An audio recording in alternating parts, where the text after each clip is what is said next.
le monde subit discrètement une transformation profonde, presque imperceptible au quotidien, mais pourtant bien réelle.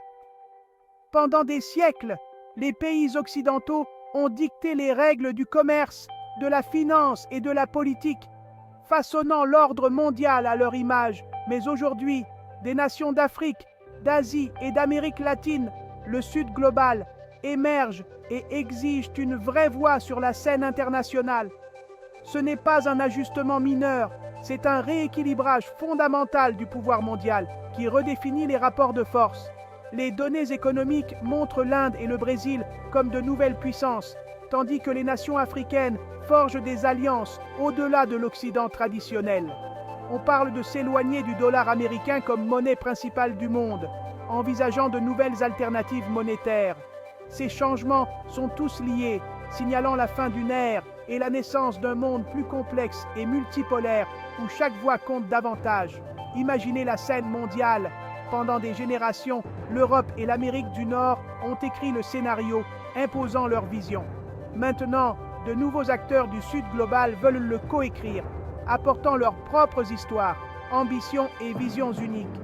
Les anciennes certitudes s'estompent, remplacées par une période de changement profond et d'incertitude. Ce virage est plus qu'une question de pouvoir, c'est une question de confiance, d'identité et de fierté retrouvée.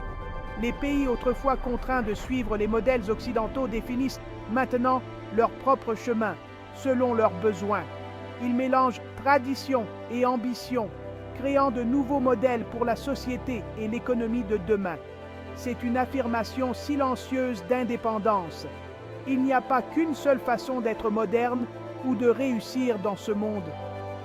Le monde devient une mosaïque d'idées, de cultures et d'aspirations diverses.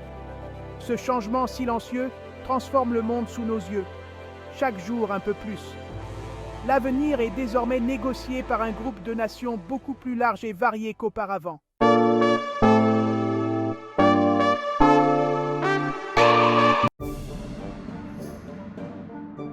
Pour comprendre les changements actuels, il faut d'abord regarder en arrière. Nous devons examiner comment le système mondial actuel a été construit, pierre par pierre, après la guerre. Après la Seconde Guerre mondiale, les États-Unis et leurs alliés ont créé des institutions comme la Banque mondiale et le FMI, plaçant le dollar américain au centre de la finance mondiale et redéfinissant les règles du jeu. Ces organisations prêtaient de l'argent avec des conditions strictes, donnant à l'Occident une immense influence sur les économies en développement, souvent au détriment de leur autonomie. Le dollar américain est devenu la monnaie de réserve mondiale, conférant à l'Amérique des avantages uniques et un pouvoir sans précédent. Les alliances militaires comme l'OTAN ont cimenté la domination occidentale sur la scène internationale. Pour le Sud global, cela signifiait des choix limités et une souveraineté souvent contrainte.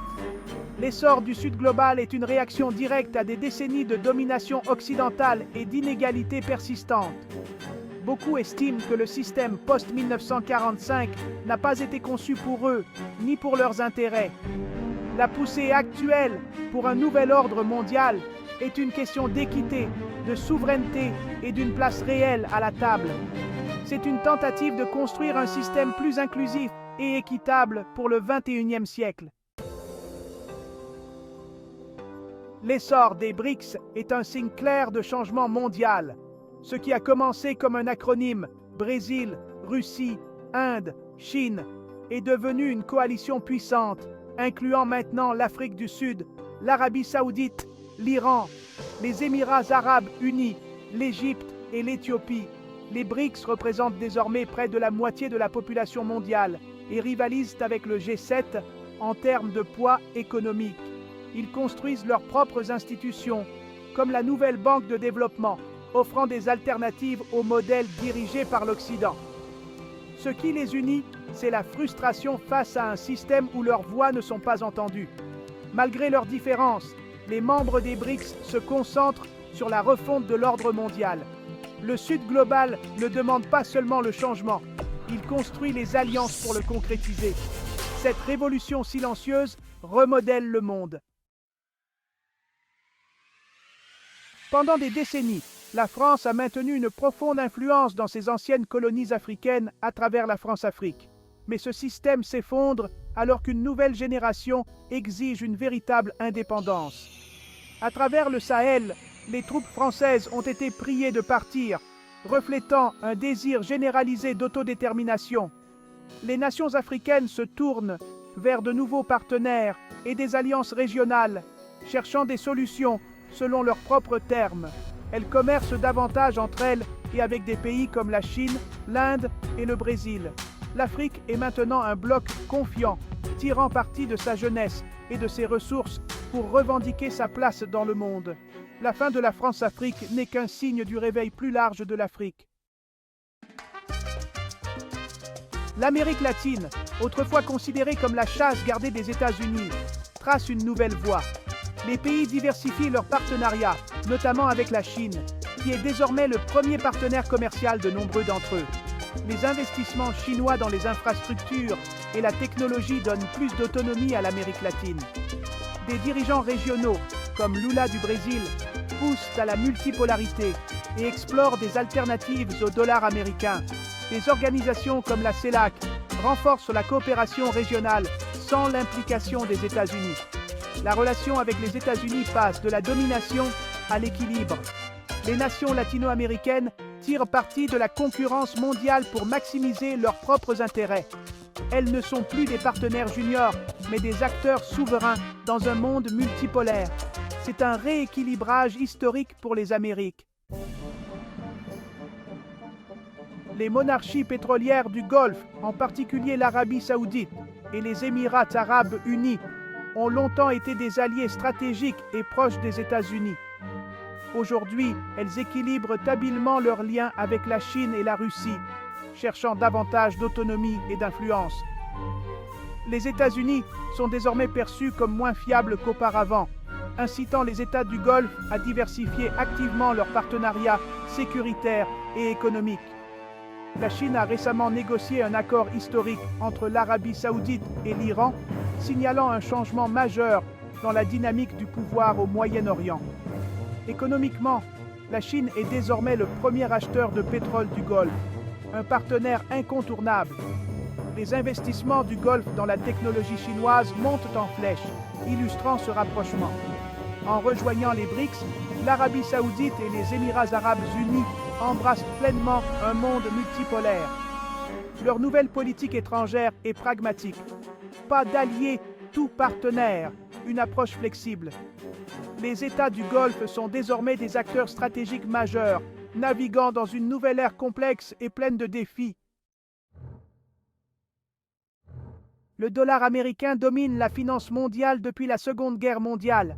Mais maintenant, le Sud global défie cette suprématie par la dédollarisation.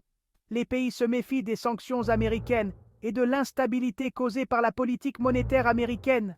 Les nations des BRICS commercent en monnaie locale et explorent des alternatives au dollar.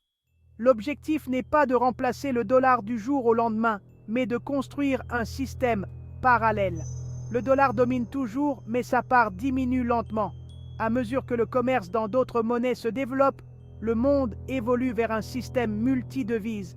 Ce changement financier est central au rééquilibrage mondial du pouvoir. Le Sud global ne cherche pas seulement la souveraineté politique, mais aussi financière. Nous vivons un moment charnière de l'histoire. Le monde unipolaire dominé par l'Occident s'estompe, remplacé par un ordre plus complexe et multipolaire. Le Sud global est le moteur de cette transformation, exigeant le respect et une vraie voix. Les anciennes institutions perdront de leur influence à mesure que de nouvelles, comme les BRICS élargis, émergeront. Le pouvoir sera plus largement partagé, rendant la diplomatie plus complexe. L'Occident doit s'adapter, apprenant à être un pôle parmi tant d'autres. L'avenir ne sera pas seulement façonné à Washington ou à Bruxelles, mais à New Delhi, Pékin, Brasilia et Addis Abeba. Le Sud global se réapproprie son histoire et choisit son propre destin. La voie à suivre sera imprévisible, avec de nouvelles alliances et idées qui remodèleront constamment le monde. Le prochain chapitre de l'histoire sera écrit par la montée puissante et irréversible du Sud global. Si tu regardes encore, t'es officiellement une légende. Sérieusement. Écrase ce bouton j'aime si tu t'es amusé. Partage-le avec un pote. Et abonne-toi.